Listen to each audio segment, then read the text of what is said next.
सफलता 108 में आपका हार्दिक स्वागत है। गुड मॉर्निंग स्टूडेंट्स, कैसे हैं आप?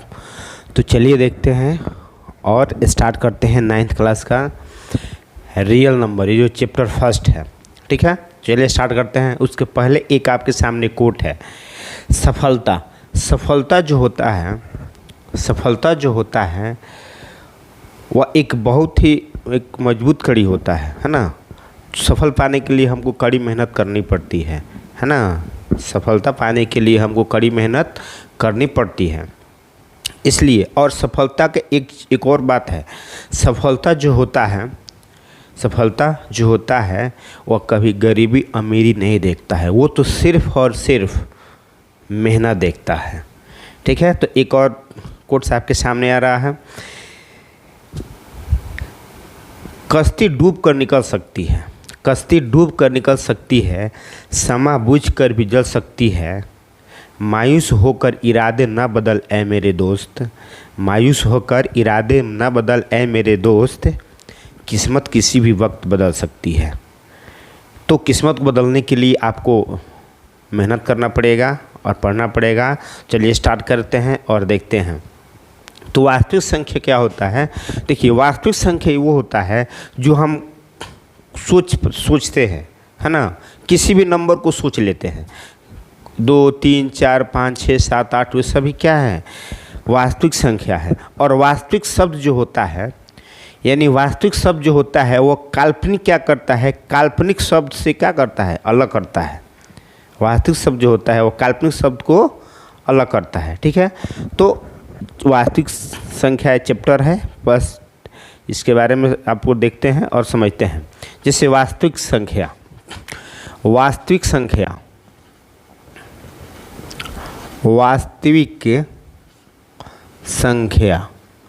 इसको हम लोग क्या बोलेंगे? इंग्लिश में बोलते हैं रियल नंबर।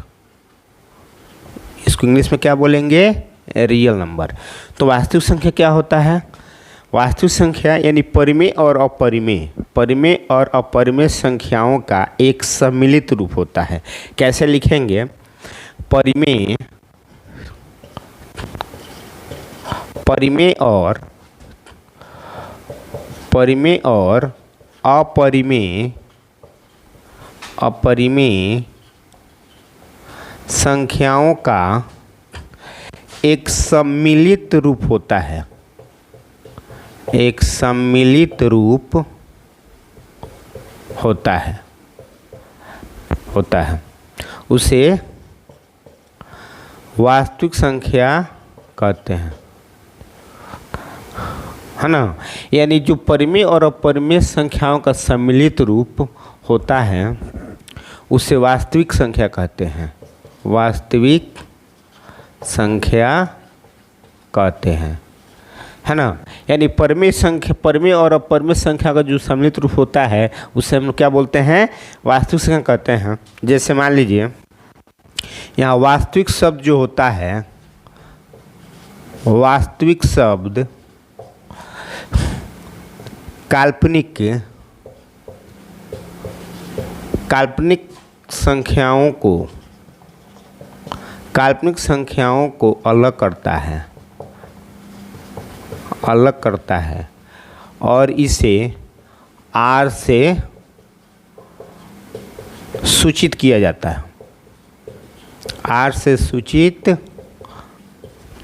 है। ठीक है, तो ये जो होता है वास्तविक संख्या आप लोगों ने देख लिया। अब चलिए इसका उदाहरण देख लेते हैं। उदाहरण क्या है? उदाहरण में आपका हो जाएगा 2, 3, 1/2, 3, √2/3। ये सभी क्या है? ये वास्तविक संख्या है। ठीक है, तो हम इसको कैसे क्लासिफाइड करते हैं? यहाँ लिखते हैं वास्तविक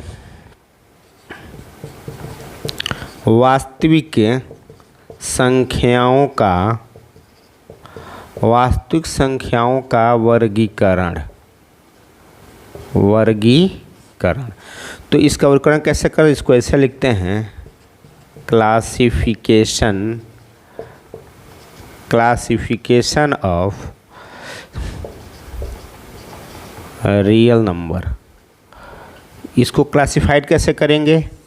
जैसे ये पहला है प्राकृत संख्या। देखिए वास्तविक संख्या में कौन संख्या आता है? प्राकृत संख्या आता है, पूर्ण संख्या आता है, पूर्णांक संख्या आता है, अभाज्य संख्या आता है, रूढ़ संख्या आता है। रूढ़ अभाज्य दोनों एक ही होता है। उसके बाद से आपको होता है पूर्णांक होता है, परिमेय होता है, अपरिमेय होता है। यानी जितने भी संख्याएं होती है सब क्या होती है? वास्तविक संख्या होती है। तो पहला है प्राकृत संख्या। दूसरा होता है पूर्ण संख्या। तीसरा होता है पूर्णांक। चौथा होता है अभाज्य। अभाज्य संख्या, ठीक है। इसके बाद आता है सम संख्या। इसके बाद आता है विषम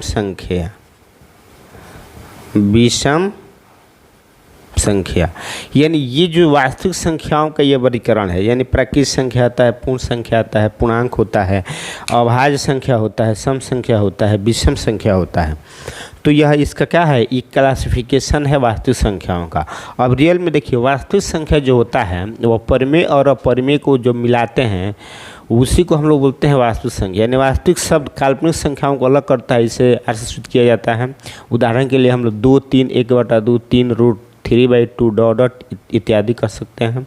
यानी वास्तविक संख्याओं का जो वर्गीकरण की बात आएगी तो इसको क्लासिफाई कैसे करते हैं? प्राकृत संख्या से, पूर्ण संख्या से, पूर्णांक संख्या से, अभाज्य संख्या से, ठीक है, सम संख्या, विषम संख्या और बहुत सारी संख्या मिलेगी। जैसे परिमेय संख्या, उसके बाद आ जाएगा अपरिमेय संख्या। तो ये होता है, यह क्लासिफाई हो गया, ठीक है।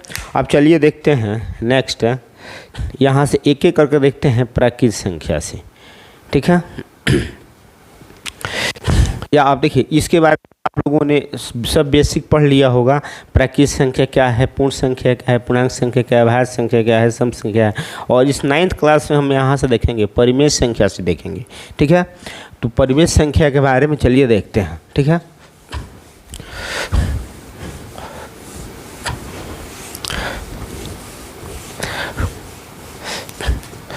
परिमेय संख्या, तो यहाँ से हम लिखते हैं परिमेय संख्या। ये इसको इंग्लिश में बोलते हैं रेशनल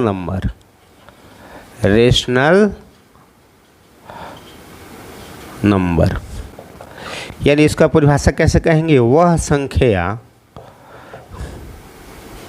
संख्या जो P/Q के रूप में हो, P/Q के रूप में हो, जहाँ Q ≠ 0, तो उसे परिमेय संख्या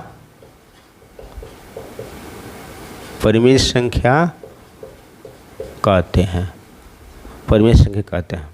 तो उदाहरण के लिए हम लोग क्या लेंगे? उदाहरण के लिए जैसे 1/2, 1/3, 1/4, यानी जो होना चाहिए नीचे आपका जो हर है, यानी P/Q, यानी ऊपर वाला P नीचे वाला Q, इसको हम लोग बोलते हैं अंश, इसको बोलते हैं हर, इसको अंश, इसको हर, इसको अंश, इसको हर, ये डॉट, ये सभी क्या है? ये परिमेय संख्या है। और हमेशा याद रखा जाता है इसमें हर में 0 नहीं आना चाहिए। अगर हर में 0 आ गया तो परिमेय संख्या नहीं होगा, वो क्या हो जाएगा? वह इनफाइनाइट हो जाएगा, ठीक है। तो परिमेय संख्या आप लोगों ने देख लिया। अब इसमें क्या करते हैं, अब परिमेय संख्या से संबंधित कुछ हम लोग इसका विस्तृत जानकारी लेंगे, है ना। और परिमेय संख्या का जो होता है जोड़ और गुणा पे जो बीजीय होता है रूप, उसको देखेंगे, ठीक है। तो चलिए देखते हैं परिमेय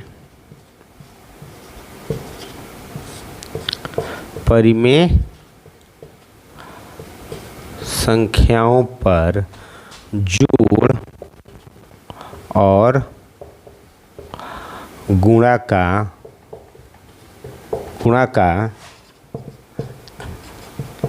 जोड़ और गुणा का बीजीय रूप। परिमेय संख्याओं पर जोड़ और गुणा का जो बीजीय रूप होता है उसमें पहला है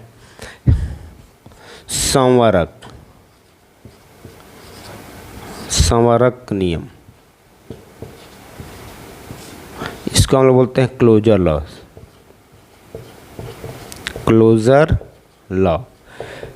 क्लोजर लॉ क्या होता है, ठीक है, इसके बारे में जानेंगे, है ना। क्लोजर लॉ क्या होता है, कम्यूटेटिव लॉ क्या होता है, एसोसिएटिव लॉ क्या होता है, एग्जिस्टेंस ऑफ मल्टीप्लिकेटिव इनवर्स क्या होता है, यानी परिमेय संख्या पर आधारित जोड़ और गुणा से रिलेटेड कुछ हम लोग बीजीय रूप देखेंगे, है ना। तो इसके नेक्स्ट वीडियो में हम देखेंगे। तब तक के लिए thank you watching for video and subscribe my channel. और जो स्टूडेंट हमारे चैनल पर नए हैं तो प्लीज़ चैनल को सब्सक्राइब करें और बेल आइकन का घंटी का बटन दबाना ना भूलें। तो thank you watching for video and subscribe my channel. और जाते जाते और आपसे एक और मोटिवेशनल कोट्स बोलना चाहूँगा। कल क्या होगा ये सोचना छोड़ दो, कल क्या होगा ये सोचना छोड़ दो, बस जी जान से मेहनत करके सारे रिकॉर्डें तोड़ दो।